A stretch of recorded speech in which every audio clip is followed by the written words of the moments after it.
Let's look at the state of the war. It's really captured in this chart. I want to put it up on the screen for our viewers. It shows that Russian attacks on Ukraine have nearly doubled since President Trump came into office. And in fact, in July, Russia launched more than 6,000 missiles and drones. That's the highest amount of attacks since the war began.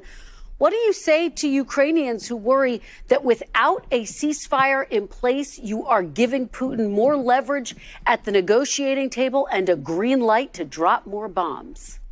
Wow, just wow. Welcome back to the channel, everyone. If you're a political junkie like me, you probably just watched that and had the exact same thought I did. Kristen Welker just tried to play chess with a guy who's playing 3D political Go, and she got absolutely dismantled. We all know the mainstream media playbook by now, right? They bring on a conservative, set up a ridiculous, loaded premise, and try to trap them into a soundbite they can play on a loop for the next 72 hours. Welker thought she had Marco Rubio dead to rights. She thought, aha, look at this chart. The attacks are up. Gotcha.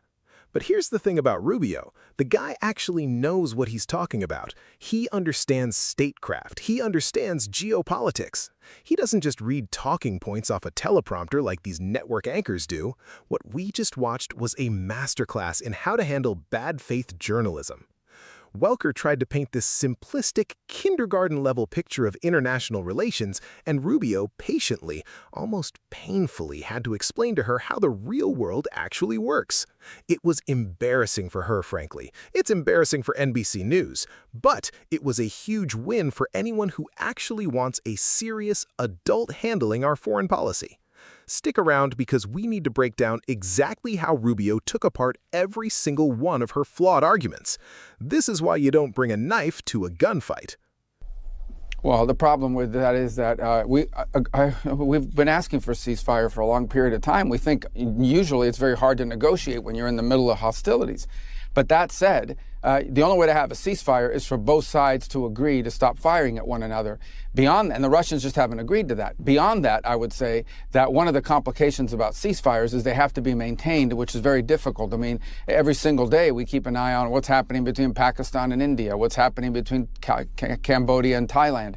Ceasefires can fall apart very quickly, especially after a 3.5-year war like what we're facing now. But I don't think anyone disagrees that the ideal here, what we're aiming for, is not some permanent ceasefire. What we're aiming for here is a peace deal, so there's not a war now and there's not a war in the future. But why not impose more sanctions on them and force them to agree to a ceasefire instead of accepting that Putin won't agree to one? Well, first, I think that's something that a lot of people go around saying that I don't necessarily think is true. I don't think new sanctions on Russia are going to force them to accept the ceasefire. They're already under very severe sanctions. I think that it should be. You could argue that that could be a consequence of refusing to agree to a ceasefire or the end of hostilities. But there is no evidence that more sanctions, because sanctions take months and sometimes years to bite. And we may very well wind up in that place. I hope not, because that means that peace talks failed. But we have to give every opportunity for peace a chance in this particular case. And that's what we're trying to do here. And so those options remain to the president. The minute he takes those steps, all talks stop. The minute we take those steps, there is no one left in the world to go talk to the Russians and try to get them to the table to reach a peace agreement. So that moment may come. I hope not, because I hope we get a peace deal. But so, Mr. Secretary, a lot of people have heard President Trump threaten sanctions for months, and they are wondering, are they empty threats? Why hasn't he punished Putin to date for this war since taking office? Well, again, every single sanction that was in place on the day he took over remained. And the impact of all those sanctions remain. You know, when the Russians landed in Alaska, they were there to refuel. They had to offer to pay in cash to refuel their airplanes because they can't use our banking system. They face consequences every single day. But the bottom line is that has not altered the direction of this war. That doesn't mean those sanctions are inappropriate. It means it hasn't altered the outcome of it. And here's what we do think is important, and that is that we end this war. To end this war, you have to be able to engage with the Russians. As much as people may not like it, as distasteful as people may find it, the only way to end this war is to get the Russians to agree, as well as the Ukrainians, but the Russians to agree to a peace deal. And the minute you issue new sanctions, your ability to get them to the table, our ability to get them to the table, will be severely diminished. That moment may arrive. But when it comes, what you're basically signaling is there is no opportunity for peace at this point. So just let's put on more sanctions and allow more people to get bombed and more people to be killed. And that's what we're trying to stop.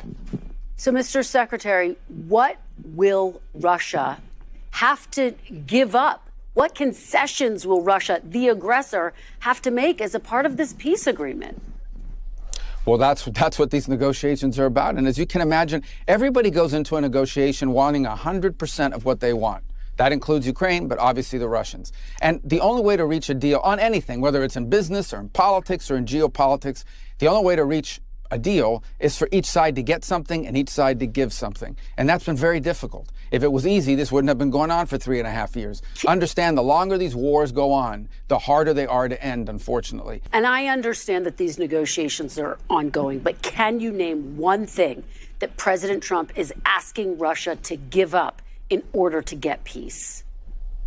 Well, I'm not going to disclose those things, because if we do, then you can imagine the negotiations could fall apart. These negotiations, look, I know everybody wants to know what's happening, and to a certain degree that's important. But what's more important is that these negotiations work. And for us to run to the press, like you see these leaks sometimes that are completely inaccurate, and in many cases, sometimes you see leaks out there that undermine the negotiations. Okay, these negotiations, in order for them to be successful, require for us to allow both sides to agree to potential concessions or discuss potential concessions without it finding its way in the public sphere and creating all kinds of internal problems for one country or the other country. So here's the bottom line. We all know what the elements of such a deal. There has to be talk about what the territories are going to look like and what the border lines are going to look like at the end of this conflict. There has to be talk about Ukraine's legitimate desire for security in the long term to make sure they don't get invaded again. There has to be talk about how Ukraine is rebuilt, and how do you rebuild a country that's been attacked as often as it has over the last 3.5 years. These are all key elements of any agreement. We understand that. And each side if there's going to be a deal, each side is going to have to give up on something. That's just a fact. All right, let's break this down, because there is so much to unpack here. And frankly, it's frustrating just to watch. Right out of the gate, from the very first second, Schiff comes in hot, trying to establish this narrative that Blanche is somehow compromised because he's Donald Trump's lawyer. Are you still Donald Trump's lawyer? Schiff asks, trying to make it sound like some dark, sinister secret. Blanche, cool as a cucumber, is just like, yes, I am. Because guess what, folks? In America, everyone has the right to legal representation, even the people Adam Schiff doesn't like. It's called the Constitution. Maybe Schiff should read it sometime. Blanche doesn't flinch. He just states the facts. He's representing his client. That's his job. Then Schiff tries to drag in this weaponization working group memo. Now notice what Schiff does here. He tries to frame this hypothetical scenario as a blatant conflict of interest. He's trying to force Blanche to agree to a premise that hasn't even happened yet. It's the classic, when did you stop beating your wife type of questioning. And Blanche handles it perfectly. He acknowledges that, sure, in a vacuum there could be a conflict, but he also points out the obvious: he hasn't even been given the details of what this group is doing. More importantly, he says, I won't violate my ethical obligations. That should be the end of the story. But of course, it's not enough for Schiff. He wants his viral moment. He starts demanding a yes or no on recusal. This is where Schiff's hypocrisy really shines. He wants Blanche to make a legally binding commitment right there on the spot based on a hypothetical situation without consulting the career ethics experts at the DOJ. Think about that. Schiff, a supposedly serious lawmaker, is essentially telling a nominee to ignore the established protocols and ethics guidelines of the Department of Justice just to satisfy his own political vendetta. And when Blanche rightly points out that a career ethics advisor might advise him differently, Schiff acts like it's the most outrageous thing he's ever heard. Schiff's whole strategy here is to create a trap. If Blanche says yes, he's boxed himself in unnecessarily. If Blanche says no, Schiff gets to clip it and run to MSNBC to complain about how corrupt the DOJ is. It's completely transparent. Then we get to the end, and this is the cherry on top. Schiff brings up Mar-a-Lago and tries to corner Blanche on making evidence public and preserving evidence. Again, he's demanding simplistic yes or no answers to complex legal and ethical questions. When Blanche says he will follow the law, Schiff tries to spin that as a refusal to preserve evidence. Are you kidding me? I will follow the law is exactly what you want a DOJ official to say. It means they aren't going to make arbitrary decisions based on political pressure, which is exactly what Schiff is trying to apply. Schiff tries to end it with this dramatic statement about how any typical attorney should be able to commit to preserving evidence, implying Blanche is somehow rogue. But anyone with half a brain can see that Blanche isn't refusing to preserve evidence. He's refusing to let Adam Schiff dictate his legal and ethical obligations in a Senate hearing designed to produce sound bites, not actual oversight. In the end, Todd Blanche came off looking like the only adult in the room. He refused to play Schiff's games, he stuck to his principles, and he highlighted just how absurd this whole line of questioning really was.